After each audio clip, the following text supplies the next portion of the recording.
What's up, everyone? How are ya? Happy Thursday. Gonna have a guest here today, Joe Kotoch from Compass Chicago, joining us in a little bit. Let's see here, Joe. Let's try to get a hold of him. There we go. Send request. All right, we're just waiting for Joe to come in. What's up? Hey, guys. My mom is here. What's up, Mom? Hey, guys. So I'm going to be doing a live with Joe Kotoch from Compass Chicago. He is also a Tom Ferry. What's up, Christian? How you doing, my man? New home sales, Ellie Stefanova. Nice. How are you guys? Let me know what market you guys are in. Carry closes. Where you guys at? What part of United States are you guys are at? We're waiting for one person to come in, Joe Kotoch from Compass Chicago. He's one of my role play partners. What's up? What's up? Irit, how are you? Joe, what's up, my man? I sent you a request to join, so I think it's somewhere in your notifications. Unable to join. All right, let me see if I can fix this, Joe. Give me a sec, bro. Suburb of Chicago. Oh, all right. Oh, I know, Seth. You're from Texas, man. Are you still in Houston or are you in Dallas? I forgot. Let's see here. We'll try to get Joe back in here, guys. Give me 1 second. We're going to talk some real estate here in Los Angeles, Beverly Hills area. What's up, bro? Hey, what's happening? How are you? How are you? Good, dude. All right, let's get started. We got 6 people joining us. My mom is here. Oh, My biggest fan. that's what's up. Hi, Mrs. Salazar. How you doing? Her name there is Nafi Love. That's her Oh, all username. right, all So right. we got people from Austin, Kansas City. We got somebody from Elgin, Illinois, the suburb of Chicago. You might Oh, know. yeah. All right. Carrie Closes. You may know her. She's a real estate agent. Um, so all right, we'll just get started. Joe and What's up, I, Carrie? How you doing? Joe and I know each other from the Tom Ferry organization, and we role play basically twice a week on Tuesdays and Thursdays at 6:30 a.m. my time, and then I think it's 8:30 a.m. Chicago time. Anyway, Joe, tell us a little bit about yourself. Well, so just started my 7th year in real estate.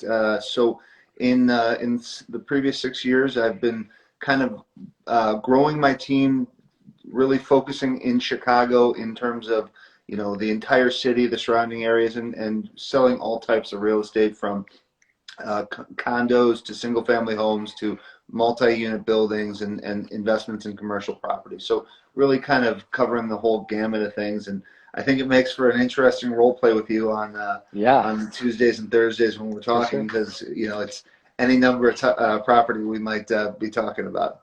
Yeah, I didn't know that you were only in the business for 7 years, man. That's awesome. Yeah. Yeah, so I actually started. So I transitioned into real estate from sports law. So Okay. first job out of college, I worked in private equity for a year after college. Went to law school, went back to Cleveland, and really kind of honed my skills in the sports law industry, working as an agent in the NBA, and then ultimately decided that real estate was my true calling and passion and transitioned there. So in 2013, late 2013, I got my license and I actually focused on selling at that point. I actually did a little bit of leasing for about 3 or 4 months prior to getting my license to sell, just wanting to get some transactional experience and Yeah. understand the neighborhoods of Chicago and then took off and focused on sales. Wow, that's awesome, man. So Yeah. so tell us a little bit about like what kind of production you've had this year, because I know you've had an amazing year and you've grown. Sure. Like I think you told me this morning you grew like 30% or 40% from last year. Yeah. So just a step back. If you guys aren't agents and you don't care, sorry. But if you are agents and it's something that does matter to you, I invested in coaching. And so when I jumped into coaching, this will I think be going on my third or fourth full year of it. I really started to take off. I really started to see my business grow. I had better concepts, better big picture ideas, better ways of running a business. Even though I knew how to do it, just understanding how to do it in a smarter, more efficient way. And so ultimately, the last 2 years, my team growth has been 45% and 30% respectively. So That's awesome, we've man. seen tremendous growth and upside. That's awesome. So, Christian, who's actually from Austin, Texas, he's asking, did you think those property law classes would ever come in handy? No, I did not. And to be perfectly honest, I think it gives me such a leg up when I'm talking to clients, because I can For sure. speak to them with a knowledge of not only the law but also of real estate and sales. And I think it's at certain times the clients will sort of defer to me based on my background in terms of what to do or how to handle something. Yeah, that's awesome, man. So we Yeah. got Carrie. Carrie closes says, love the story. Similar path, a third career. Wow. But licensed in July, 2 clients only so far, staying positive. 2 clients since July is That's pretty good. awesome. Yeah, Yeah, Carrie, just especially in a keep pandemic. grinding. Yeah, she's from Elgin, right? This Yes. Yeah, yeah. I think yeah. so. I think so. Yeah. So Carrie, I mean, the Chicago area is awesome. It's diverse. It's huge. There's plenty of opportunities. The suburbs of Chicago right now are booming, as you know. So Yeah. just take full advantage of it. Just keep working. Don't take your foot off the gas pedal. This is the opportunity right now to really continue to grow your business. And the things you're doing now are setting yourself up for so many opportunities, in the future. And just to give you some personal guidance, when I first got into real estate, I had one sale in my first, call it 30 or 40 days. I didn't have another sale for about 5 or 6 months. So, Wow. I did a lot of rentals in between, but again, having a couple sales right away under your belt is awesome. Keep it up. So, Joe, tell us. I want to talk about your story about getting into the business, and you've already kind of touched on that. But I want to talk a little bit first about the Chicago market. Like, tell us about what's going on in the like the luxury end, because Sure. obviously I'm in the luxury end here in Los Angeles, and I know that you do both luxury as Yeah. well. So, well, I need to preface that LA luxury and Chicago luxury are two different worlds. So, That's true. but no, in all seriousness, Chicago's market has been really, it's been a great year.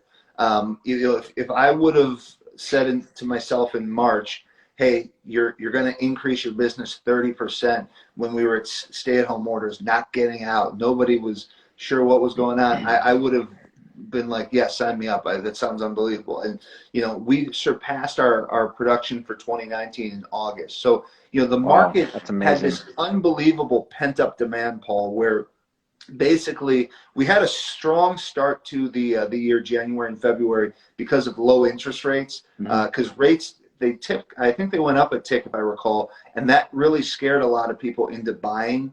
Hmm. And so that got the start of the spring market going. The COVID 30 days really kind of put things on the shutdown for a bit. Yeah. And then after that, right around the beginning of March here in Chicago, all the pent up demand really drove us up. And so we had this unbelievable summer that was actually a long, extended summer, unlike what most summers in Chicago are. And so we went strong up until about Labor Day, mid-September, and then the expected slowdown with the presidential election.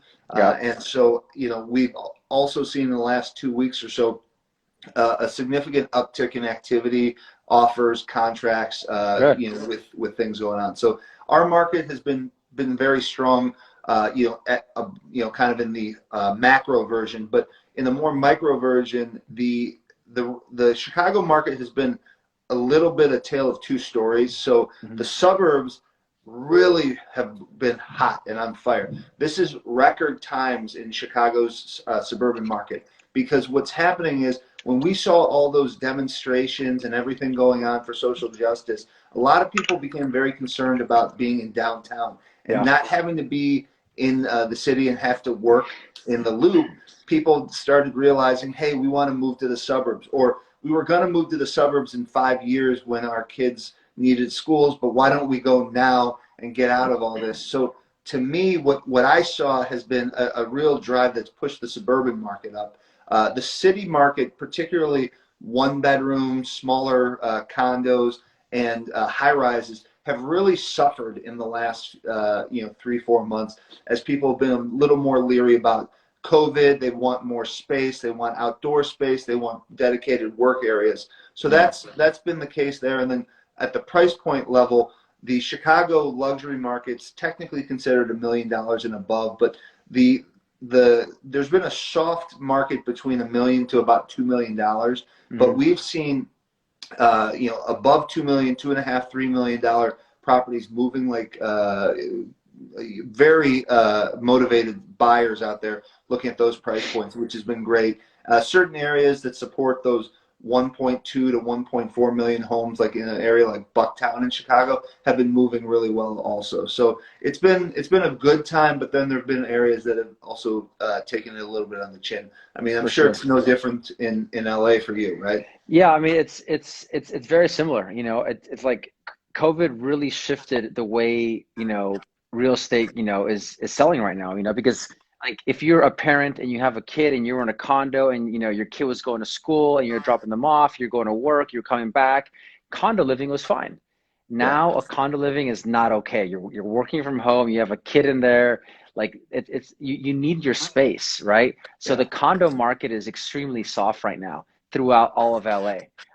Downtown LA is just suffering so much because there's also a moratorium on the homeless. So there's a lot more homelessness going around everywhere. So it feels a little bit more unsafe.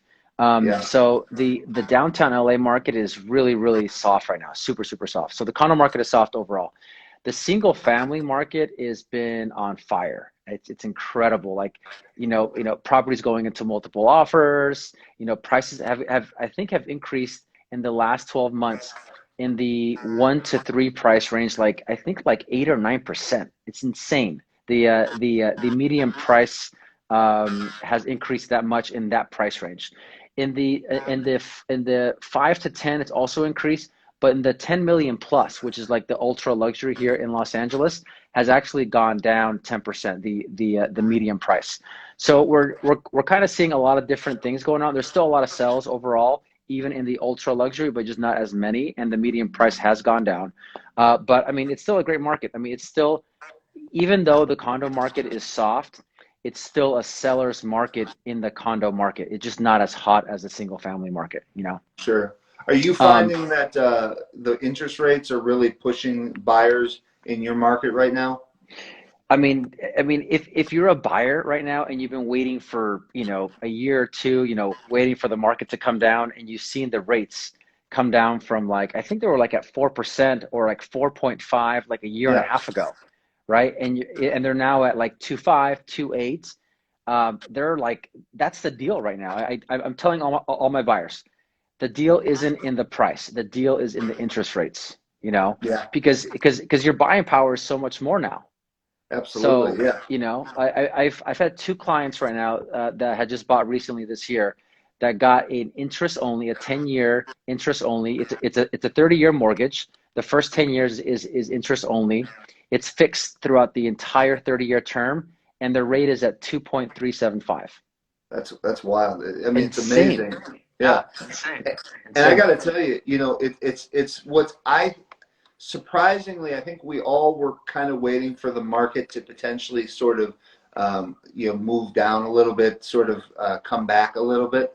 Yeah. And, I think the interest rates have really propped up the home sale prices. I mean, Hmm. a lot of sellers, in my opinion, have benefited because buyers are realizing I don't need to haggle over the 10 or $15,000 Hmm. more that Paul wants when I can get an interest rate that's a point lower than where it was this time a year ago. And Yeah. so because of that, they're actually saving money, getting more of a house. And so at the end of the day, it's actually working out better for them.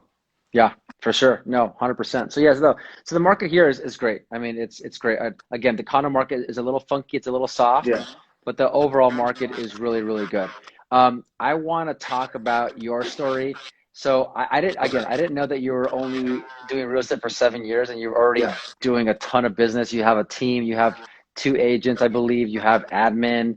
So tell yeah, us about your story. Talk about having a sure. business coach, how that's helped, and all that stuff. So, okay, so easiest way to describe it. So I started in real estate, and as I said, I did a bunch of rentals just to start with, just to get a base of experience, learn the neighborhoods. Went into sales and really focused on it. But for about the first 2.5 years of my career, I was a solo agent, and I was trying to figure out my way. I was calling for sale by owners. I was kind of working, a network at a gym where I played basketball, and just trying to do things I could to create business opportunities. But I was, in a lot of ways, I was kind of rudderless. I was directionless. I didn't have anybody really kind of saying, hey, this is where you need to go. I was learning on my own. And look, I'm an entrepreneurial person. I was comfortable with that. I probably could have been on a team and learned the ropes under somebody, but I was determined to kind of figure it out myself. And so I joined Coldwell Banker, and Coldwell, for me to join, national brand, luxury, all this stuff. And so they had this retreat or summit. If anybody from Coldwell is here or listening, they know it's called Gen Blue. So I go to Gen Blue, and the first thing I start noticing, and I've always been somebody who, kind of studies, what other people are doing that are successful and what I need to do to emulate it. And so what happened was I looked at like 5 or 10 of the top producing Coldwell Banker agents, the Jenny Ames of the world at the time, Wendy Walker, Christoph Choos, etc. And what I started to realize was there seemed to be an overwhelming consistency amongst them. They were getting coaching. And I started looking into coaching, and I realized, you know what? Why just try to figure out this all on my own? Why not invest in myself? If I'm going to be a business person, I have to treat this like it's a career. This isn't a hobby. This isn't, something that I can just sort of say, I'm going to give it my shot. Invest the money, invest in yourself, and grow your business, because you get what you give in this industry. And so that's what really sort of led to that culmination. And so I That was spent a that couple, was 3 years after you started. You got coaching. about 3 years, yeah. Okay.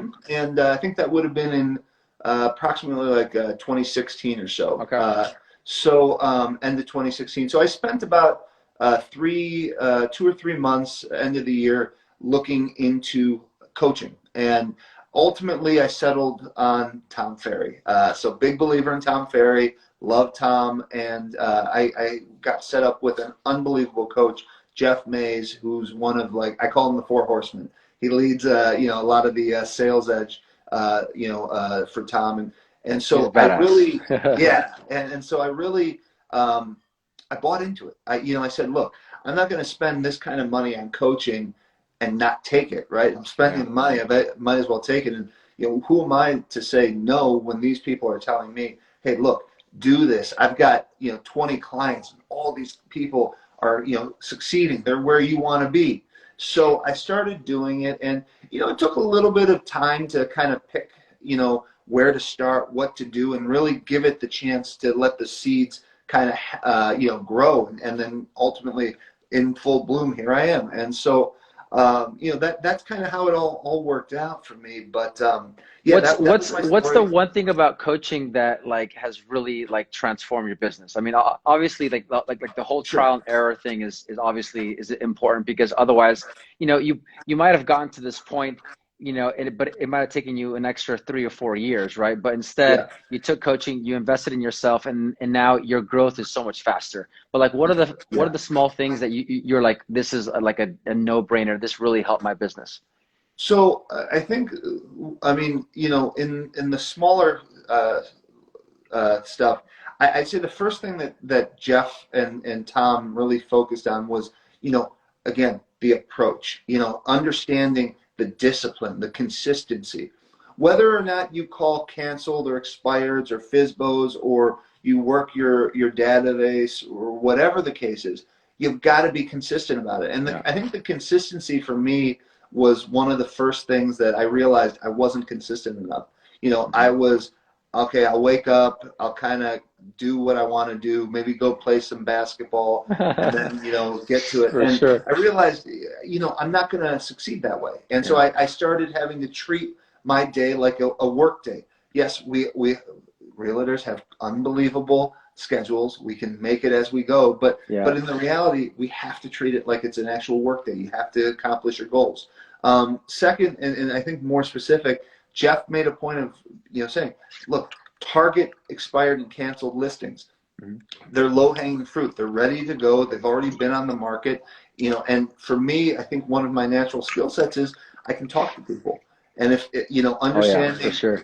on the phone, not being afraid of rejection, if you can get on the phone and make those calls, you're going to lead to more opportunities. So my first full year of really buying in and taking the coaching and making those calls, I had about 35 listings my first full year doing that. And I really started to buy in. And then, I started to realize that, again, to Tom's point, in my ear, you got to get the buyers. You got to get the buyers, you got to get the sellers. You can't focus on one or the other. You're not a one-stop shop. You're not a specialty, group. You want to be a successful top producing agent. You work with buyers, you work with sellers, and you got to work with them both. Yeah, that's awesome, man. That's an awesome Yeah. story. Yeah, What about you? yeah. I mean, you're pretty new to coaching, right? Yeah, I mean, I just started a year and a half ago, but I've been in the business for 14 years. Yeah. So mine's a little different. I mean, like my mom was a real estate agent, and right out of college, I don't know what to do. Like I had done like a regular 9 to 5 job at Wells Fargo Financial, cold calling actually back then. Yeah. Trying to find people to like get a credit card or like refinance, right? And I did that for about 3 months before I did a semester abroad. So after I finished those 3 months, I said, no way, Jose, when I come back from my study abroad, am I going to go back to a 9 to 5? Hell no. Yeah. Like I knew, I was like, I didn't like it. I didn't like having a boss. I didn't like this, like the 9 to 5. I have to be there. I have to like, like do exactly what they want me to do. Anyway, so I get back from my study abroad and I was working, with my dad, kind of part-time, just making some cash. Hmm. And then my mom's like, hey, like, why don't you start, help me out? And I saw, she was making some good money. This is back in 2006, right after I finished college. And so, all right, sure, I'll give it a shot. So I gave it a shot, and I was, working in the suburbs of Los Angeles, which is like an hour east of here. It's in Rancho Cucamonga, and I was doing sales in between 200,000 to like 600 grand, right? Like that was like the median price over there in that area. Yeah. Um, and then, my mom ended up, moving back to Colombia, where she's from, after 3 years of me and her working together. And at the time, I was like, you know what, I want to start doing luxury real estate. So I moved to LA with my best friend. And I said, you know what, how am I going to get started in the luxury market? Like, I don't know anybody out here. I could have been from like Kansas City. Like Yeah. I was still in the SoCal area and really close to LA, but I was so far removed from the luxury market that even though I was kind of close, I didn't know anything about it. So I kind of did my research, and I found out that Hilton and Hyland, it was like the top brokerage in LA for like luxury homes, right? So I was like, I really want to, work there. So I said, hey, all right, what should I do? Should I, I already, have been selling homes for like 3 years. I know what to do, but I don't know anything about the luxury market. So I said, you know what? I'm going to be somebody's assistant for a couple years. I'll learn the market. I'll learn all the players. I'll understand the areas, and then I'll go on my own. So I luckily got a job as an assistant with an agent at Hilton and Highland. And I took it right away. I was like, this is perfect. I was with him for 10 years. Yeah. And the first 2 years I was an assistant, and then after that it became like a hybrid role. Like I was helping him out with his deals, and I had my own deals, right? And Hmm. I was really comfortable, with that. I was traveling. I wasn't really committed with my business. I just really wasn't. And then I found out, I finally had a serious girlfriend. And that always, I've heard a lot of stories of other people, and that always kind of shifts things, right? It's like, all right, now that I'm not, traveling a Yeah. lot and doing other things, I'm kind of more focused on my business. So I finally left him after 10 years. And before I left him, I had joined coaching, right? And that was a big step for me, because I was like, I was looking at the next 12 months of my business, and I was like, I don't know how much money I'm going to make this year. I'm like, holy shit. Yeah. Like, this is going to be a tough year for me, right? If I don't make any changes. And I didn't prospect. And I know that sounds crazy to you guys, but I didn't prospect for the first, well, for the last 8 years, back last year. I was doing open houses, but a lot of my clients came from the guy I was working with. He would give me a couple leads, and I would run with him, And some of these leads came out, like one lead he gave me ended up buying two $20 million houses in the same year. Like my mind was blown. I was like, this is Yeah. easy. This is so simple. But I only had a few clients to work with, right? And I didn't have a consistent business. So if I wanted to make X this year, in January when I'm planning for the whole year, I didn't really have a business plan, right? So Yeah. I was looking at the forecast for last year and I said, oh, like I'm not going to make a lot of money this year. So I was looking at, all right, like what can I do to get business? So I started, like, researching online just like you did. Yeah. And I found Mike Ferry, I found Tom Ferry. There's a local coach here called Steve Scholl who coaches some of the biggest agents in the nation. He's really good as well. I ended up, landing with Tom Ferry. I just felt like he had a lot more value to add than all the other coaches. Yeah. And the other coaches are great too. Like if you get any coach, I think it's going to help your business. So I don't think it really matters who you pick. It's just following the plan that they give you, right? And I never had a plan. Like it's crazy to say, but like you, I was waking up at 8 or 9. I was going to the gym. Like I was like, working from 10 to like 8 o'clock at night. So there was no real structure. Right now, I have a set structure. I wake up at 5 o'clock. I'm at the gym or going for a run or a bicycle. I'm role playing with you at 6:30 in the morning. I'm reading self-help books or like sales books. I start prospecting at 8:30. I end at 11:30. So I had 3 hours of like prospecting.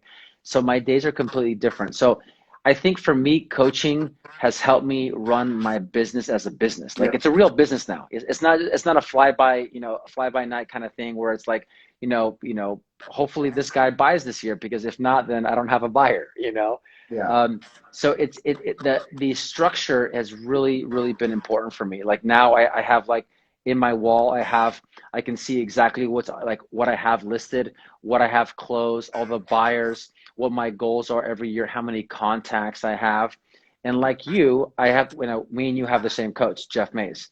Yeah. And what he's transformed my business in the last two months just by getting more appointments. So I've been getting an average of one appointment every 2 days. Before Jeff, I was getting one appointment every 2 weeks. So like it's insane. Like he's literally grown my business just in the last 3 or 4 months of him, of him coaching me. So How like much is I'm he a, paying you to tell everybody about what he does there? I know, right? I mean, it was so funny because when I first started coaching with Jeff, like I was telling you this morning, like if I didn't make an appointment that week and our calls are on Friday, like that Friday morning, I was so desperate to get an appointment, like I was like almost like begging people just to set an appointment, Yeah.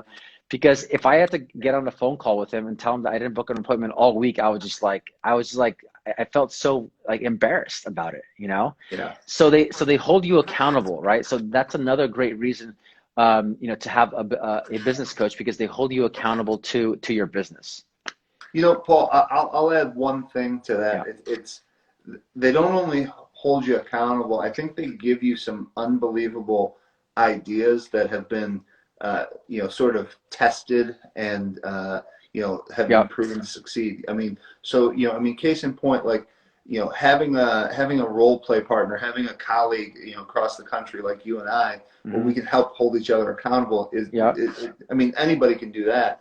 But then, getting the access to, hey, so and so in Philadelphia, so and so in Lubbock, Texas, so and so in Park City, Utah has been doing this for 3 years. You got to try it this way. They're having unbelievable success. Yeah. They're doing 300 deals a year, and so you start to hear these success stories, and you realize again, so much of real estate is emulating what other people that are successful do. I mean, Yeah. I'll be the first to admit, I do not, I'm not the inventor of anything. I Yeah. try to perfect what others do, and Hmm. that's how I work, and that's, my goal. I'm competitive, but I want to excel and exceed what others have kind of created. But, Yeah. but that's where it comes from. And if you're new to the industry or, again, trying to find your way after several years, this is the beauty of coaching. You're going to get so many great ideas that, I mean, I think they say it'll pay for itself in the first year, and it does. It does. Oh yeah, for sure, for sure. I know. I feel like Tom is gonna love this live because all we're talking Yeah, about is how good business coaching is. But it's true. I mean, yeah, I'm sure a lot of you guys have read Think and Grow Rich by Napoleon Hill, and he talks about masterminding, right? Like that's so yeah, important. Like talk to people that are in your industry or successful people. Like ask them, like what are they doing? Like what's their schedule like? How are they? How did they get to where they're at, right? So, this is what we're doing every single, every Tuesday morning and Thursday morning. We're not only role playing, but we're masterminding. Like, hey, like I have yeah, this issue. Like, how would you proceed with this issue? And then you give me ideas, and I give you ideas. So, yeah. and then so what our coaches do is that they talk to hundreds and hundreds of other agents, and so it's like they just get a few great ideas, and then they just give it to us. Yep. I mean, exactly what it is. Awesome, man. Hey guys, if you guys are watching, let us know if you guys have any questions. Let us know where you're joining from. I have a lot of real estate agent followers. So if you guys have any questions about our market, I'm here in Beverly Hills. Joe's in Chicago. Let us know if you guys have any questions. Joe, who is, I saw JM Kotoch. Is that your wife? No, I think that's my sister. Oh, awesome. I don't, I think JM Kotosh is my sister. Yeah. Yeah. Okay. Well, But I feel like you should know your sister's handle. I, you know, it's, I, yes, I'm going to say it's my sister. I have two Yeah. sisters. It's my sister Jackie, It's one actually. of them. It's one of them. All right, guys. If you guys have any questions, please let us know. If you guys have any questions, all right. For how long do you role play?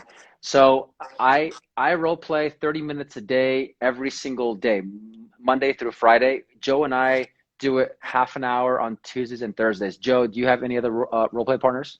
Um, so I role play with my team on Monday, Wednesday, and Fridays. So I just spend those times usually part of our meeting, just kind of playing out scenarios, whether it's in person role playing or over the phone practicing our skills. But yeah, so pretty much every day, and again, and I tell Paul this, and I think sometimes it's a tale of two different personalities, but I like to be prepared for any scenario, and I like Yeah. to, while I have a script, I also like to have, a bunch of different directions I can go with it because, let's be honest, if you have a script, nobody goes according to the script. They Yeah. always have their own wrinkle, and so I think you have to always be ready for anything.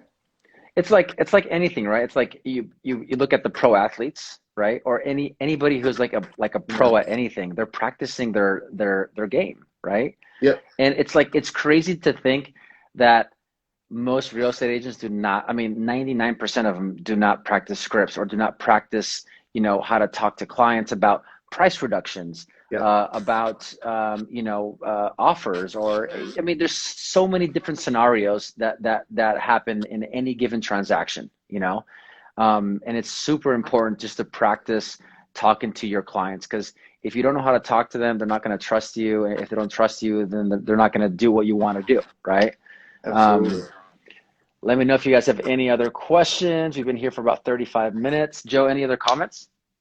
I mean, again, for the group watching, I think again, having people that are of like mind, maybe of different personalities but similar goals is always helpful in this sort of thing. I mean, I'll be honest, Paul, you and I met at a Tom Ferry event, Yeah, and I mean, I don't know if we would have met otherwise. I don't know how I we don't would think have met, so. but I Yeah, mean, there's a connection that we can draw from, and we have a similar goal. We want to succeed. We want to sell. We want to be yeah, successful, and so yeah, that drive has pushed us to challenge each other, to commit to Tuesday and Thursday mornings, committing to being on role play with yeah, each other via yeah. Zoom, and pushing each other. And I say, I will say sometimes I'm unfair to Paul because I give him crazy scenarios that he's probably like, I'm never going to deal with this in LA. But that's the goal, just so that he's ready Yeah, for anything. yeah, yeah. That's true, man. Well, hey, Joe, thanks for joining, man. I appreciate it. I love our relationship because it's like every Tuesday, Thursday, it's 6:30, it's dark over here, and it's like, you're right. Hey, at least I'm gonna, role play with Joe. You always give me good ideas. You always give me good insight. You share, some of your marketing pieces with me, and I use those. I Yeah. use those. So I really appreciate our relationship, man. Thanks for joining, and yeah. I'll see you next week, man. All right. Thanks for having me. See you guys. Thanks for being here. See you guys later. See you, Joe.